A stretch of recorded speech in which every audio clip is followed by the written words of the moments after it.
So finally काफी दिनों के बाद बोल्ड न्यूज फिर से आ गया और आज की इस वीडियो के अंदर हम लोग बहुत तगड़ी अपडेट्स की बात करेंगे। नाइव्स आउट 3 की तरफ से अपडेट्स आ रही हैं, डूम्सडे की तरफ से एक मैसिव अपडेट आ रही है जिसकी वजह से जितनी भी थ्योरीज बन रही थी अभी तक इनकर्जन को लेके वो पूरी तरीके से पलटती हुई हमको दिख रही है। साथ में हम लोग डॉक्टर स्ट्रेंज की बात करेंगे, किस तरीके से डॉक्टर स्ट्रेंज हमको डूम्सडे के अंदर देखने को मिलेंगे और किस तरीके से डॉक्टर स्ट्रेंज हमको डॉक्टर डूम के साथ देखने को मिलेंगे। साथ में हम लोग जैक स्नाइडर के ड्रीम प्रोजेक्ट की भी बात करेंगे जिसको वो पिछले 20 सालों से कंप्लीट करना चाहते थे और उसी के साथ में हम लोग वैनम की बात करेंगे जो कि हमको स्पाइडरमैन के अंदर देखने को मिलने वाला। और ऐसी मल्टीपल अपडेट्स आज आपको इस वीडियो के अंदर देखने को मिलेंगी, तो इस वीडियो का एंड तक जरूर देखिएगा। जिसमें हमारी सबसे पहली अपडेट आ रही है नाइव्स आउट 3 मूवी की तरफ से, यानी कि वेक अप डेड मैन की तरफ से। ये मूवी नेटफ्लिक्स पे रिलीज होने वाली है दिसंबर में और इसकी अब एक बेसिक सी स्टोरी निकल के सामने आ गई, जहाँ पे इस मूवी के अंदर हमें इस बार स्टोरी एक मिस्टीरियस मर्डर के अराउंड देखने को मिलेगी और ये मर्डर चर्च से और उसके प्रीस्ट से लिंक है और पता हमारे हीरो को ये लगाना है कि आखिर ये मिस्टीरियस और इम्पॉसिबल सा दिखने वाला मर्डर किया किसने, क्योंकि ऐसा लग रहा है प्रीस्ट ने ही किया है, लेकिन एग्जैक्टली मर्डर किसने किया वो इसके अंदर देखना। मैं नाइव्स आउट सीरीज का बहुत बड़ा फैन हूँ, मुझे ये मूवीज काफी पसंद आई हैं और खास तौर पे ये मूवी मुझे और इसलिए पसंद आती है क्योंकि मैं डैनियल क्रेग की मूवीज को बहुत ज्यादा पसंद करता हूँ बिकॉज ऑफ 007 यानी कि जेम्स बॉन्ड। बाकी ये मूवी 12 दिसंबर को रिलीज होगी नेटफ्लिक्स पे हिंदी लैंग्वेज में।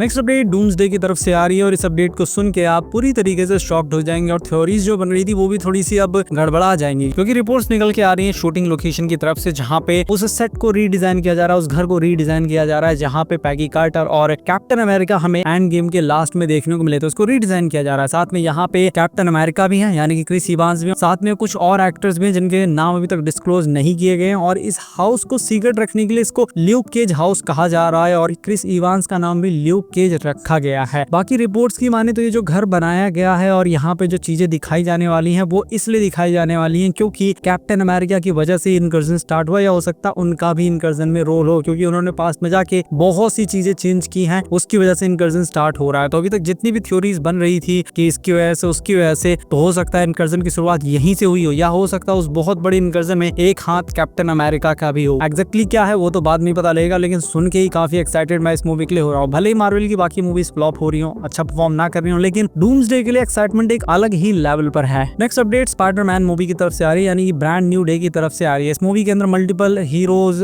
विलेंस होने वाले हैं और साथ में अब सिम्बायोटिक का नाम भी निकल के सामने आ रहा है। डैनियल रिचमैन ने बताया है कि इस मूवी के अंदर हमको सिम्बायोटिक देखने को मिल सकता है। अब सिम्बायोटिक हमें वैनम का देखने को मिलेगा या किसी और का, ये अभी तक कंफर्म नहीं है, लेकिन आई थिंक सिम्बायोटिक देखने को मिल सकता है तो वैनम का ही हमें देखने को मिलेगा, क्योंकि आई थिंक बाकी जितने भी सिम्बायोटिक है वो तो मर चुके हैं, या हो सकता है कोई और सिम्बायोटिक भी देखने को मिल जाए, लेकिन अभी के लिए चांसेस मुझे वैनम के ही लग रहे हैं, या हो सकता है बिल्कुल अनएक्सपेक्टेडली जो हम सोच भी नहीं रहे वैसा कुछ हो जाए। स्पाइडरमैन ही स्पाइडरमैन 3 के अंदर, यानी कि हमारा पीटर पार्कर स्पाइडरमैन 4 के अंदर ब्रांड न्यू डे के अंदर वैनम में कन्वर्ट हो जाए, क्योंकि कॉमिक्स के अंदर और स्पाइडरमैन 3 मूवी जो पुरानी वाली आई थी टॉबी की, उसके अंदर तो ऐसा ही कुछ हुआ था। तो क्या होगा एग्जैक्टली वो तो हमको बाद में पता लगेगा, लेकिन अभी के लिए मैं इस मूवी के लिए और डूम्सडे के लिए बहुत ज्यादा एक्साइटेड और ऐसा लग रहा है कि 2026 काफी ग्रैंड होने वाला है। नेक्स्ट अपडेट चैडविक बॉसमैन की तरफ से आ रही है, यानी कि हमारे ब्लैक पैंथर की तरफ से आ रही है। इनके ऊपर एक सीरीज बन रही है, डॉक्यूमेंट्री सीरीज बन रही है, जिनके अंदर इनकी लाइफ को, इनके करियर को दिखाया जाएगा। अभी तक ये तो डिसाइड नहीं हुआ है कि किस प्लेटफॉर्म के ऊपर रिलीज होगी, लेकिन क्योंकि डिज्नी के लिए इन्होंने काम किया है तो या तो हुलू पे रिलीज होगी या तो डिज्नी प्लस पे रिलीज होगी। अब हुलू फॉक्स के अंदर आता है और फॉक्स पूरी कंपनी डिज्नी के अंदर आती है, इस वजह से डिज्नी हुलू ये सब एक ही कंपनी है। बाकी अभी तक कोई रिलीज डेट इसकी निकल के सामने नहीं आई है। नेक्स्ट अपडेट भी स्पाइडरमैन की तरफ से ही आ रही है। फ्लोरेंस पर्ग, जिनको आपने देखा होगा थंडरबोल्ट मूवी के अंदर, मल्टीपल मूवीज के अंदर, नई वाली ब्लैक विडो, वो भी हमको देखने को मिलने वाली है स्पाइडरमैन मूवी के अंदर। ऐसी रिपोर्ट्स निकल के सामने आ रही हैं और बहुत सारे लोग ही हमको इस मूवी के अंदर देखने को मिलने वाले हैं। हो सकता है मिनी एवेंजर या मिनी एंड गेम ही इस मूवी को बना रहे हो, क्योंकि कास्टिंग जब सुनते हैं तो ऐसा ही लगता है कि ये मूवी मिनी एंड गेम ही होने वाली है। और आई थिंक इस बार इनका रेवेन्यू टारगेट होगा कि इस बार सीधे $3 बिलियन हिट करना है, क्योंकि पिछली बार लगभग $2 बिलियन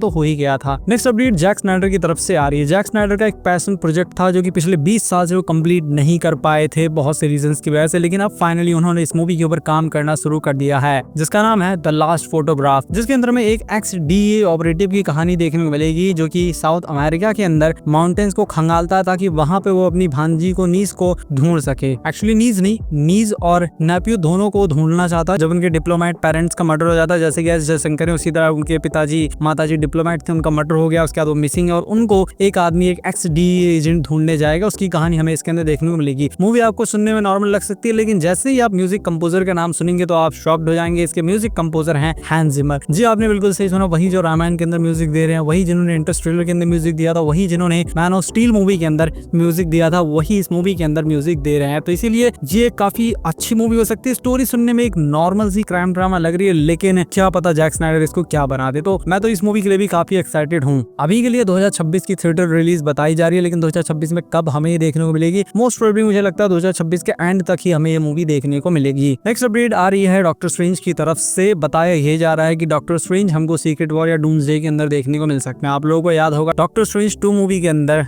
एंड में क्लेया के साथ ये भाग गए थे या कहीं डार्क डायमेंशन के अंदर चले गए थे, उसके बाद से इनका कुछ भी अता पता नहीं है। और ऐसा हो सकता है कि उसके बाद सीधे ये बहुत सारी पावर इकट्ठा करके, बहुत सारी नॉलेज इकट्ठा करके डूम्सडे के अंदर रिटर्न करे ताकि एवेंजर्स को गाइड कर सकें और वहां से ये बहुत ज्यादा पावरफुल हो जाएं। जैसे हमने व्हाट इफ सीरीज के अंदर देख रखा है डॉक्टर स्ट्रेंज के अलग अलग अवतारों को, जहां पे वो एक्सट्रीमली पावरफुल हो जाते हैं, वैसा कुछ भी हमको देखने को मिल सकता है। या हो सकता है पावर से इकट्ठा करते करते डूम्सडे के अंदर ये मिले, उसके बाद दोबारा डार्क डायमेंशन के अंदर जाके और चीजों का पता लगाएं और सीक्रेट वॉर के अंदर एकदम से आ जाएं। तो होने को कुछ भी हो सकता है, काफी अच्छी चीज है। लेकिन फिर भी एक चीज समझ में ये नहीं आती कि चलो डूम्सडे मूवी आप बना दे रहे हो, डॉक्टर स्ट्रेंज 2 के एंड में आपने कहा था कि डॉक्टर स्ट्रेंज रिटर्न करेंगे थर्ड पार्ट में। अब सीक्रेट वॉर के बाद क्या थर्ड पार्ट आएगा या नहीं आएगा उसके बारे में भी कुछ कह सकते हैं। लेकिन जो थ्योरी मैंने बताई थी जिसके अंदर हाफ सर्कल फुल सर्कल वो जो एवेंजर्स वाली थ्योरी थी, मेन चैनल पे मैंने शॉर्ट्स में बता रखा है, उसको जरूर देखिएगा। बाकी नेक्स्ट अपडेट आ रही है इटर्नल्स के कुमैल की तरफ से, जिनको आपने देखा होगा इंडियन एक्टर थे इटर्नल्स के अंदर। इन्होंने बताया कि इन्होंने 6 मूवी साइन कर रखी थी, साथ में एक थीम पार्क की वीडियो गेम उसको भी साइन कर रखा था, लेकिन वो सारे प्लान धराशाही हो गए क्योंकि इनकी पहली मूवी इटर्नल्स इतना अच्छा नहीं चल पाई। इसके लिए इनको थेरेपी लेनी पड़ी और बहुत सारी चीजें लेनी पड़ी क्योंकि डिप्रेशन में भी चले गए थे। अब ये सारी बीमारी गरीब लोगों को ही होती, हम जैसे अमीर लोगों को ये सारी बीमारी नहीं होती। नेक्स्ट अपडेट आई है डीसीयू की तरफ से, जहां पे रैन विल्सन